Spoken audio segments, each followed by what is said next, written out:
vaso sanguíneo.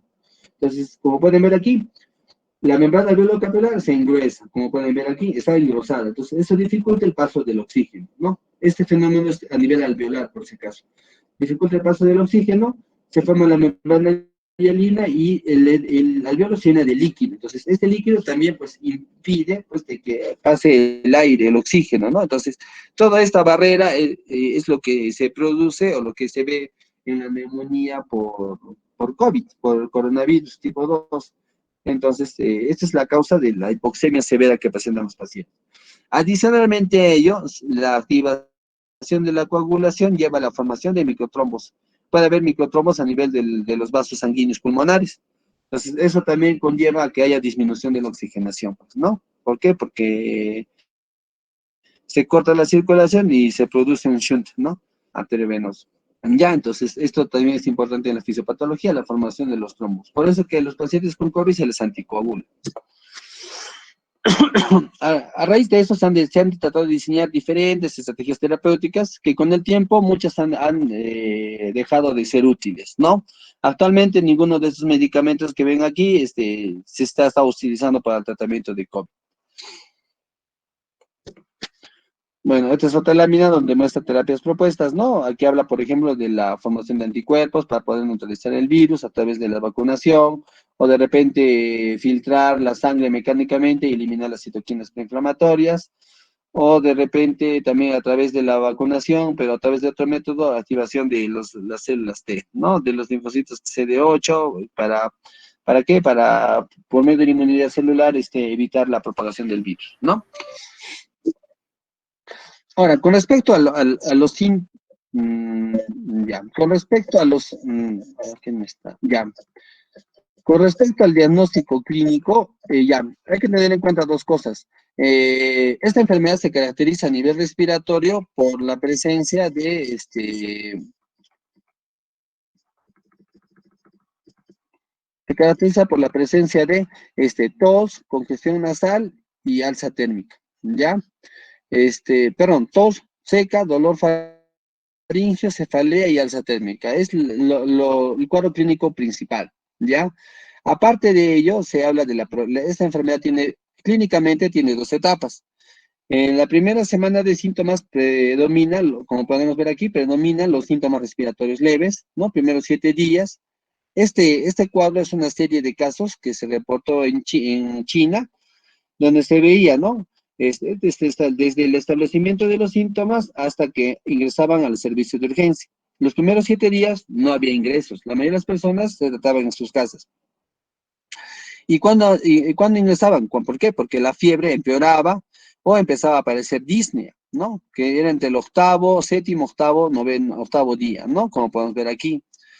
Si el paciente, si no recibía la medicación adecuada, esta progresaba a síndrome de distrés respiratorio agudo, que más o menos se evidencia al 10.º día de enfermedad. Y ya más o menos al 9.º día de enfermedad, y ya más o menos al 10.º día, se producía su admisión a cuidados intensivos, ¿no? Entonces, esa es la progresión de la enfermedad. La primera semana no hay síntomas severos, y a partir del 7.º, 8.º día es donde se producen las complicaciones, sobre todo de tipo respiratorio, ¿ya? Entonces, eso es importante ver. ¿Qué más? A nivel de hallazgos de laboratorio se ha encontrado que hay linfopenia, aumento de los niveles de dímero D, DHL, proteína C reactiva, ferritina. Hay una sustancia que se llama procalcitonina que sirve para determinar si hay infecciones virales, perdón, bacterianas. En este caso, como no es una infección bacteriana, la procalcitonina es normal. En el estudio de imágenes se encuentran consolidados, imagen de índice esmerilado, ¿no? Es clásico la distribución. Y asociado a mal pronóstico, leucocitosis con linfopenia, tiempo de protrombina prolongado, elevación de enzimas hepáticas, deshidrogenasa láctica, dímero D, lo cual nos indica fenómenos trombóticos, interleuquina 6, proteína C reactiva y procalcitonina, ¿no?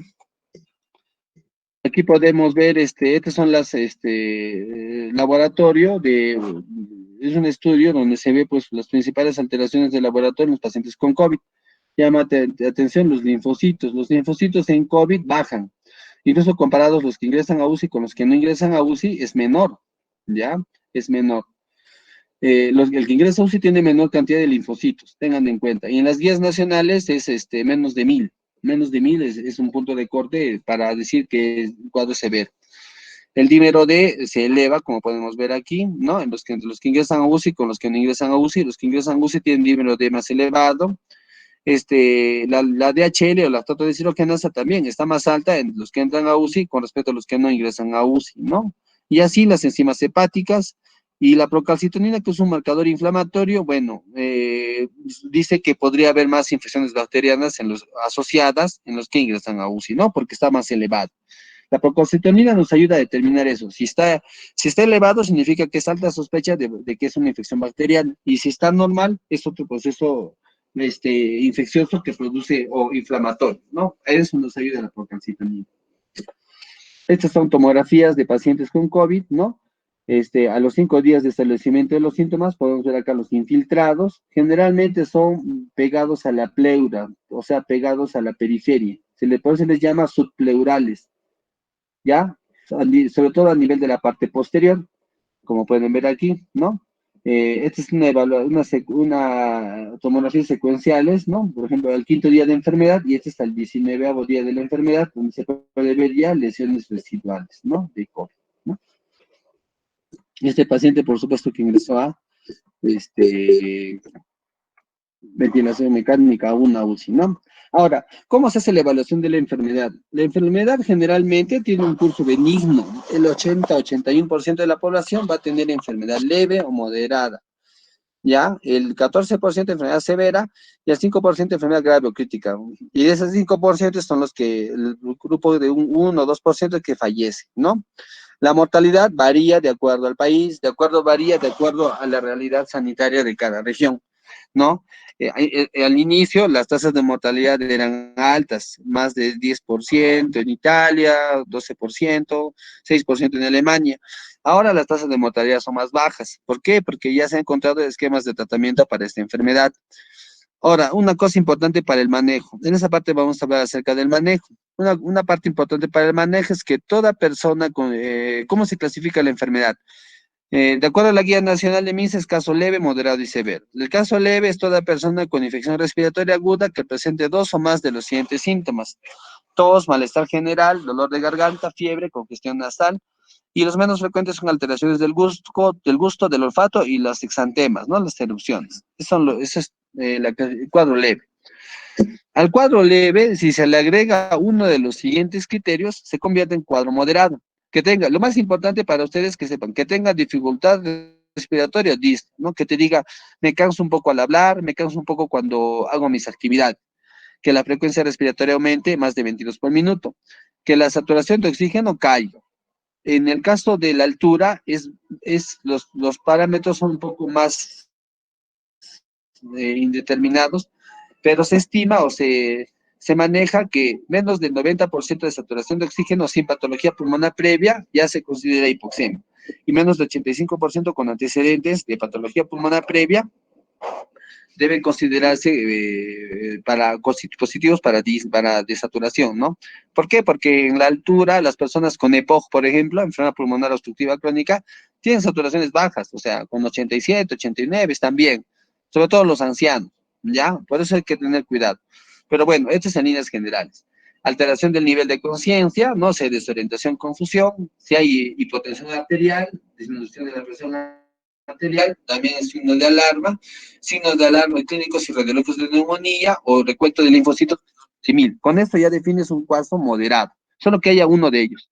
Lo más frecuente que van a ver es la dificultad respiratoria, ya, así que no se olviden la primera parte.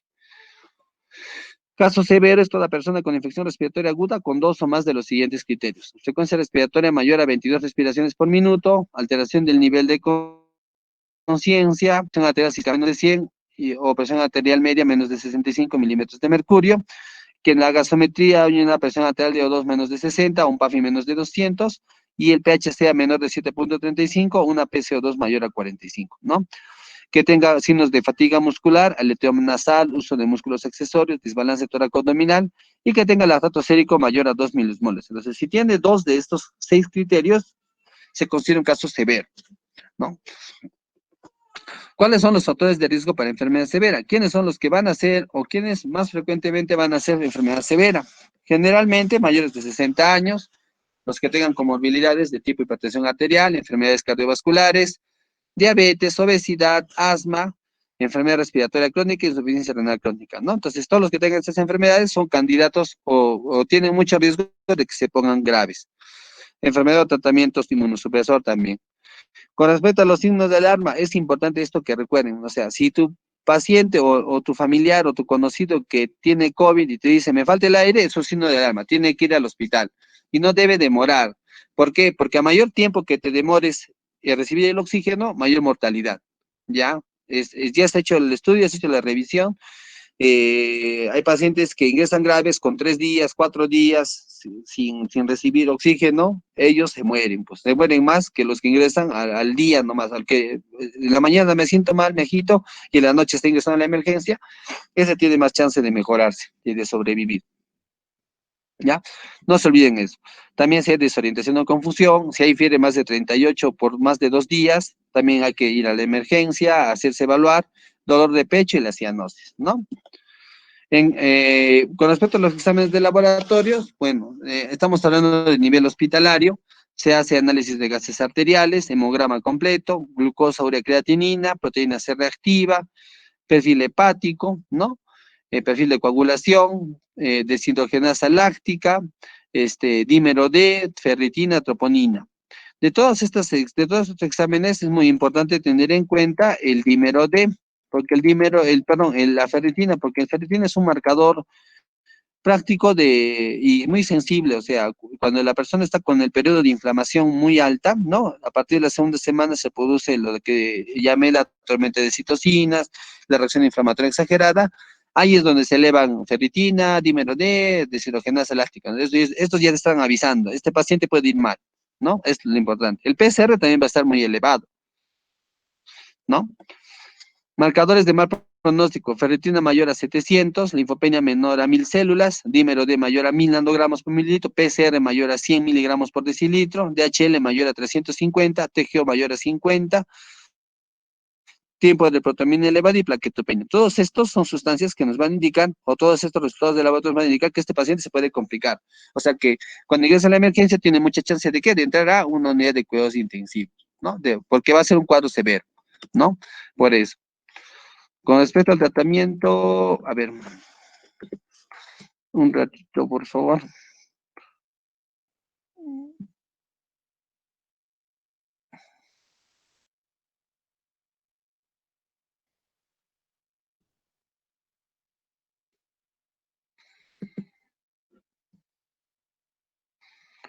Ya, con respecto al tratamiento de COVID, este ha ido cambiando conforme han pasado los días, ¿ya?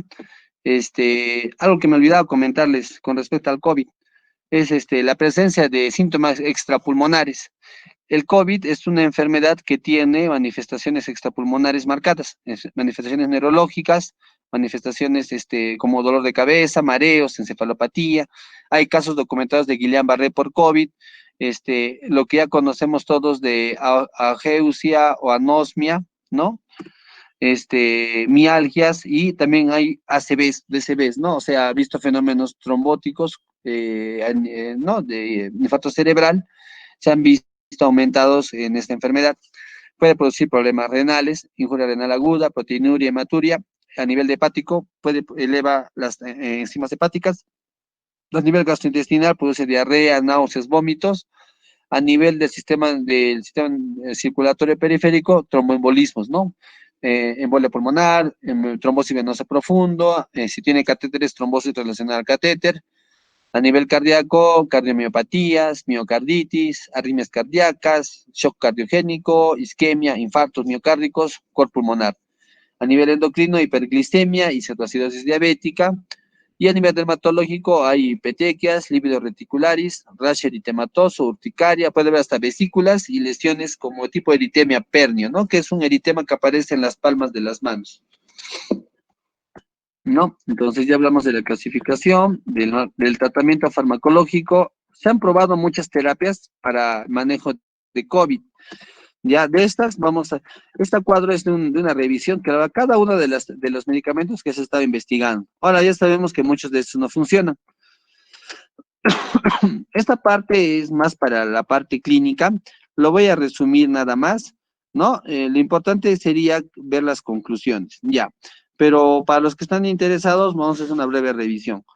Hidroxicloroquina y cloroquina al inicio de la pandemia se ha designado como tratamiento, alternativa de tratamiento, incluso algunos gobiernos lo estaban impulsando. Sabemos que hidroxicloroquina es un medicamento que se utiliza para las enfermedades autoinmunes y la cloroquina es un medicamento que se utiliza contra la malaria, ¿no? Ambos medicamentos se postula que pueden bloquear la infección viral al aumentar el pH dentro de la célula. O sea, dentro de la célula aumentas el pH, se hace más alcalino y de ese modo la membrana del virus no se fusiona con la vesícula y no se libera el contenido del huésped, ¿no? A eso se refiere. In vitro se ha demostrado que puede reducir la carga viral. Hay muchos estudios que el problema de estas drogas es que no se sabe muy bien la dosis de hidroxicloroquina. No se sabe cuál es la dosis que es más efectiva para COVID. En realidad no, ya no es mucho problema porque se sabe que no funciona para COVID.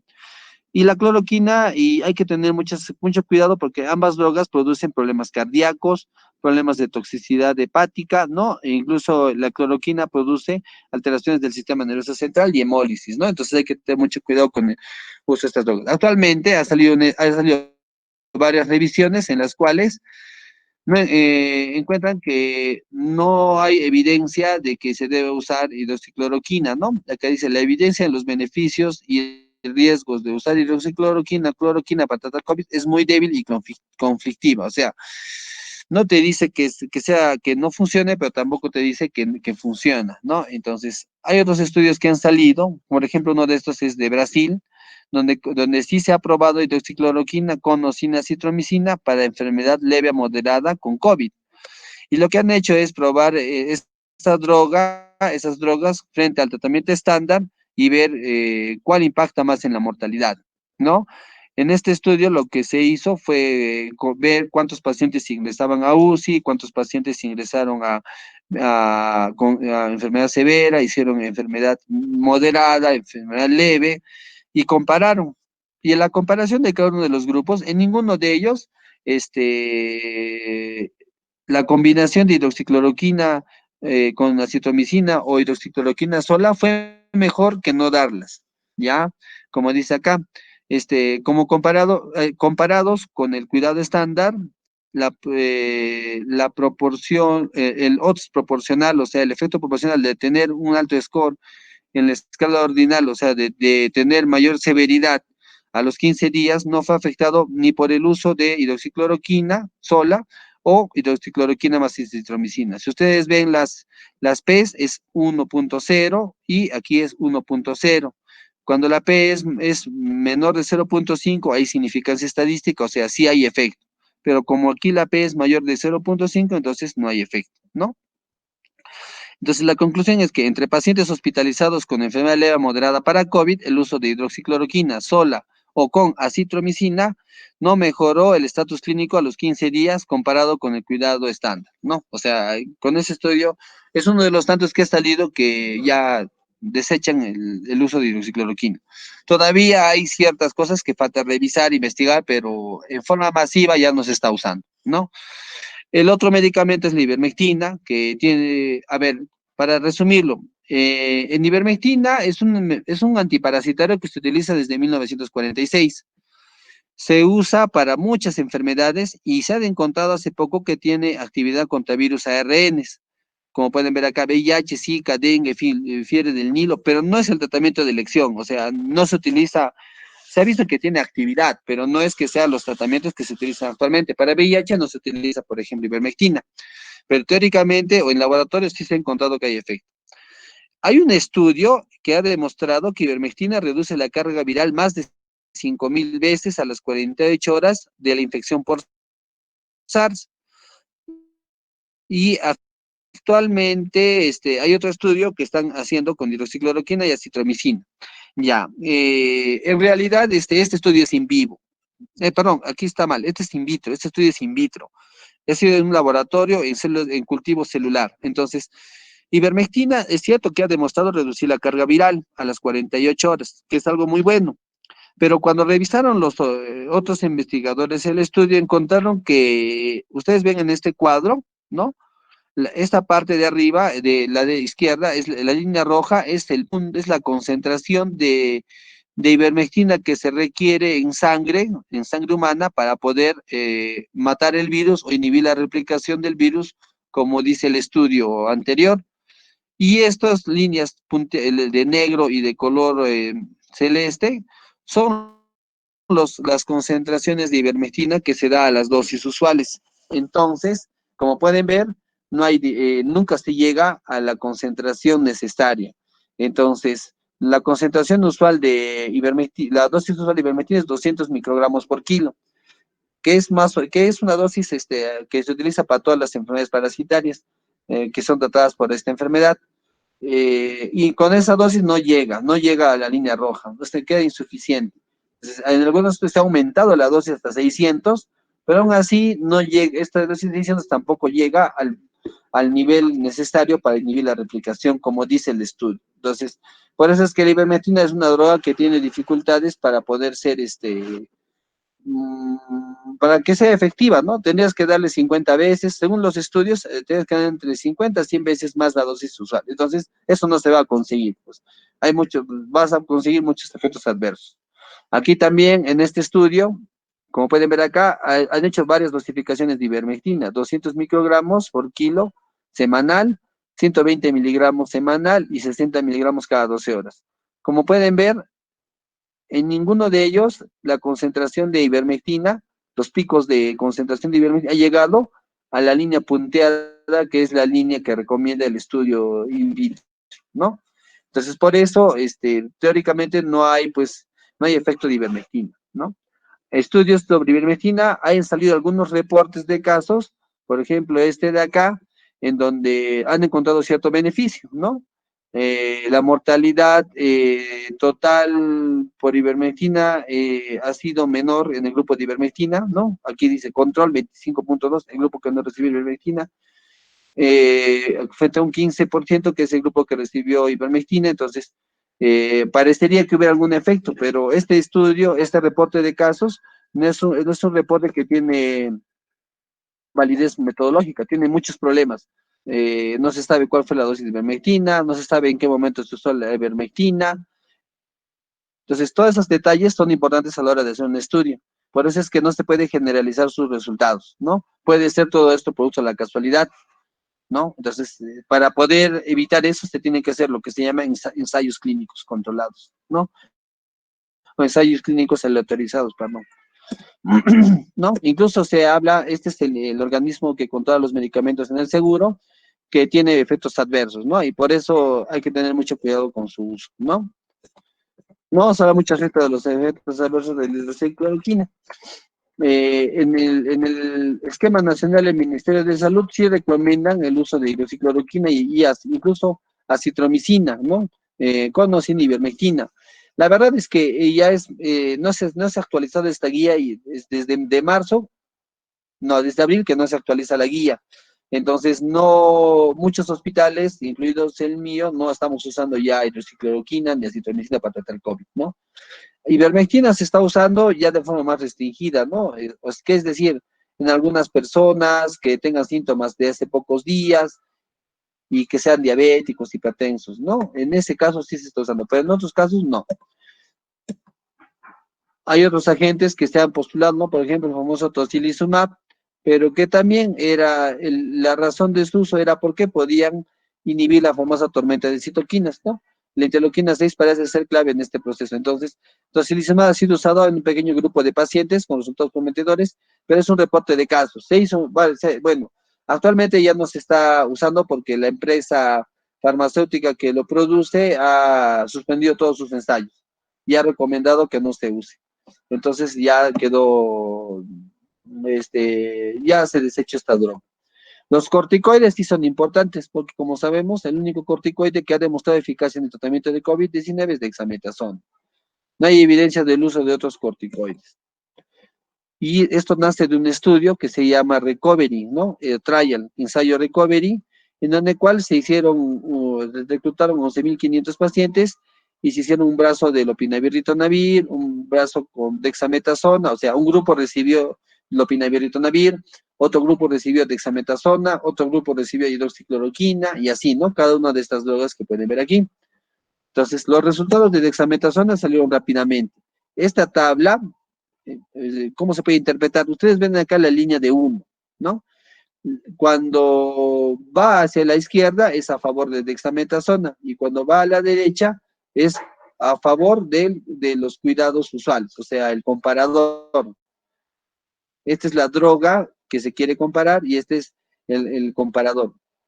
Si ustedes ven en la fila de no recibe oxígeno, pueden ver que se encuentra más allá del 1, ¿no? 1.5, entre 1 y 1.5 significa que no hay beneficio.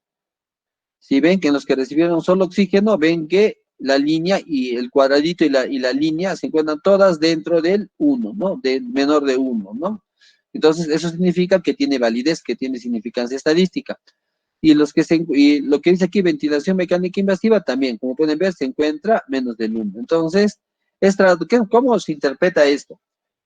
¿En quiénes se ha visto beneficio del uso de la dexametasona? En las personas que solo requerían oxígeno y en las personas que entraron a ventilación mecánica. El resto de personas que estaban enfermas por COVID y que no necesitaban oxígeno, no se encontró beneficio, o sea, fue igual dar o no dar dexametasona. No, a eso se refiere. ¿No? Por eso dice acá, dexametasona redujo la tasa de mortalidad en 17%, con un mayor beneficio entre aquellos que ingresaron a ventilación mecánica. Es importante señalar que no se produjo beneficio para pacientes quienes no requirieron O2 suplementario, ¿no? Y la dexametasona redujo las muertes en un tercio en pacientes con ventilación mecánica o ventilados y en un quinto en otros pacientes que requirieron oxígeno solamente. No hubo beneficio entre aquellos que no lo requirieron, ¿no? Y la guía nacional del MINSA, bueno, nos pone una serie de marcadores de inflamación. Seguramente esto ya lo hemos visto en una de las anteriores diapositivas, ¿no? Los marcadores de riesgo. Linfopenia, PCR elevado, ferritina más de 700, dímero de más de 1000 y DHL mayor a 250. Si un paciente tiene estos marcadores de inflamación, la guía nacional recomienda usar corticoides, ¿no? Acá hablan de metilprednisolona, pero ya no usamos metilprednisolona, ¿no? Y si no tenemos laboratorio, lo que podemos guiarnos es con una frecuencia mayor a 24 y con una saturación o FiO2 menor de, una saturación menor de 93%, o sea, que es en hipoxemia. Para la altura sería 90%, ¿no? Entonces, de aquí que podemos sacar la conclusión que se recomienda el uso de corticoides si el paciente tiene estas condiciones, ¿no? Que es la mayoría de los que ingresan a la emergencia, ¿no? A la hospitalización. Todos los hospitales necesitan oxígeno, entonces tienen saturaciones bajas. Entonces, en ellos hay que dar corticoides. Pero ya no se debe usar estas dosis que están altas. Se usa la dexametasona, pero a 6 miligramos por kilo de peso, ¿no? Eso no está aquí. Vamos a verlo más adelante. Más adelante les voy a dar.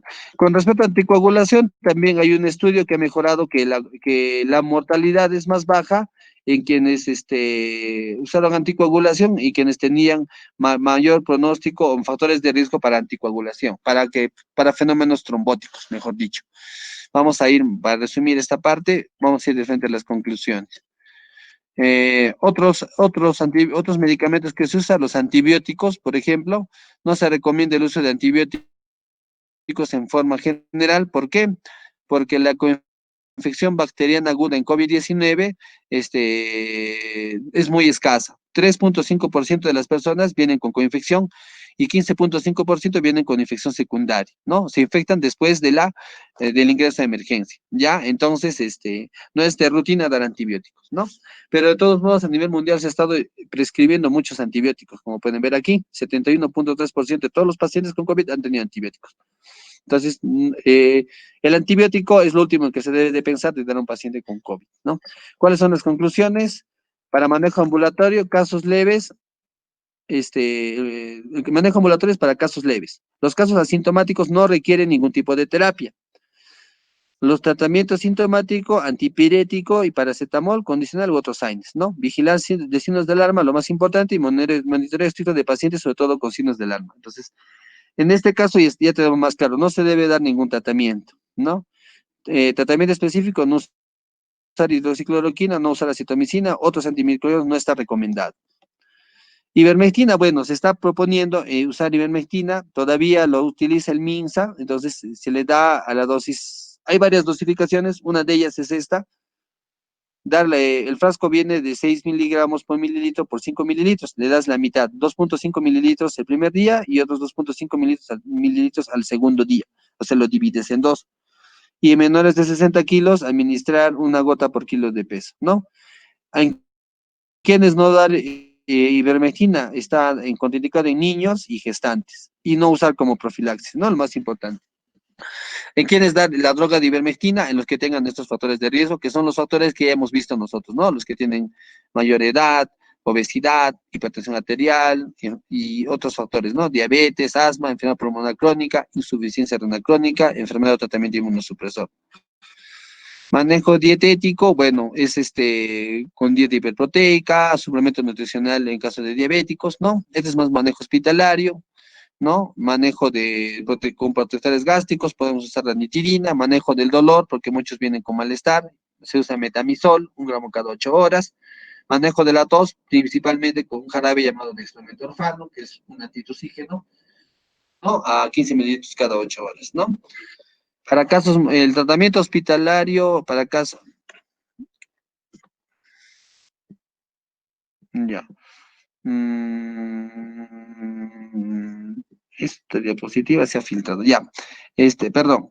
Eh,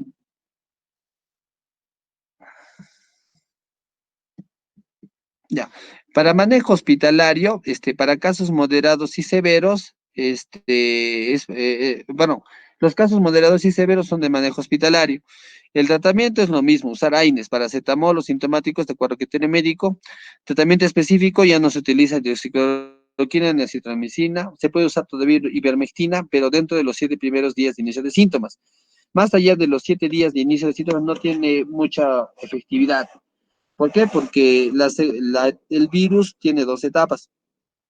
La infección tiene dos etapas. Una etapa con la cual se producen de síntomas leves, que es cuando hay altas cantidades de virus en el individuo, que es la primera semana, y en la segunda semana la cantidad de virus en sangre disminuye. Entonces, ya no es necesario usar algo que mate al virus, sino lo que necesitas es una droga que module la respuesta inflamatoria, ¿no? Por eso que en la primera semana se puede usar la ivermectina y en la segunda semana ya no. No hay que usar antibióticos, si es que no piensas que está metido ahí una bacteria, ¿no? O está sobreinfectado, mejor dicho, ¿no? No se da gran cantidad de líquidos, más bien hay que controlarlos más exhaustivamente porque el exceso de líquidos puede hacer que los alvéolos pulmonares se llenen de líquido y eso dificulta más la respiración. Se usa la anticoagulación profiláctica, ¿no? Que es en los casos que pacientes que tienen más de 7 días de enfermedad, ¿no? Todos los que ingresan al hospital les damos anticoagulación profiláctica. La anticoagulación plena es en caso sospechoso de fenómenos trombóticos, ¿no? Tromboembolismo pulmonar, trombosis venosa profunda, y en caso de terapia compasiva, en caso de pacientes muy graves, en otras palabras. Oxigenoterapia también es una pieza clave del tratamiento, se realiza mediante cánula binasal o máscara de reservorio, ¿no? Cada una tiene su utilidad. La cánula binasal te da una fracción de oxígeno de 40% y la máscara de reservorio una fracción inspiratoria de un 90%, ¿no? Y este es el requerimiento de consumo de oxígeno, ¿no? Una cánula binasal consigues un fío de 40 con 5 litros por minuto y una máscara de reservorio consigues un fío de 90% con 10 a 15 litros por minuto, ¿no? Pues abres el balón, pones ese flujo de aire, con una máscara consigues este fío 2, ¿no? Los corticoides, como estábamos mencionando, no de usarse dentro de los 6 primeros días de enfermedad porque es peligroso. Usarlo antes puede ocasionar que hayan enfermedades que la enfermedad sea más severa. Se usa dexametasona 6 miligramos endovenoso cada 24 horas por 10 días. Dosis altas como terapia compasiva, ¿no? ¿Qué más? Estas dosis que ven aquí abajo no son dosis recomendadas, ¿ya? Son dosis que se están usando como tratamiento de rescate, que es de dexametasona 6 miligramos, 4 horas, ¿no? ¿Cuándo usarlo? Cuando el paciente tenga uno de estos marcadores elevados, ¿no? O tenga hipoxemia. Los exámenes de laboratorio, como estamos viendo acá, se tiene que pedir un análisis de gases, un hemograma, glucosa y creatinina, marcadores inflamatorios como PCR, deshidrogenasa, dímero D, ferritina, perfil hepático, perfil de coagulación, ¿no? Y todo paciente que tenga dificultad respiratoria tiene que tener su tomografía de tórax, ¿no? Para poder ver las lesiones, ¿no? Entonces, este es el resumen de la exposición de esta primera clase. Bueno, yo les voy a enviar las diapositivas. Hay algunos cuadros que voy a eliminar porque son de estudios clínicos y no les va a ayudar mucho al respecto, ¿no? A ver, si tienen alguna pregunta,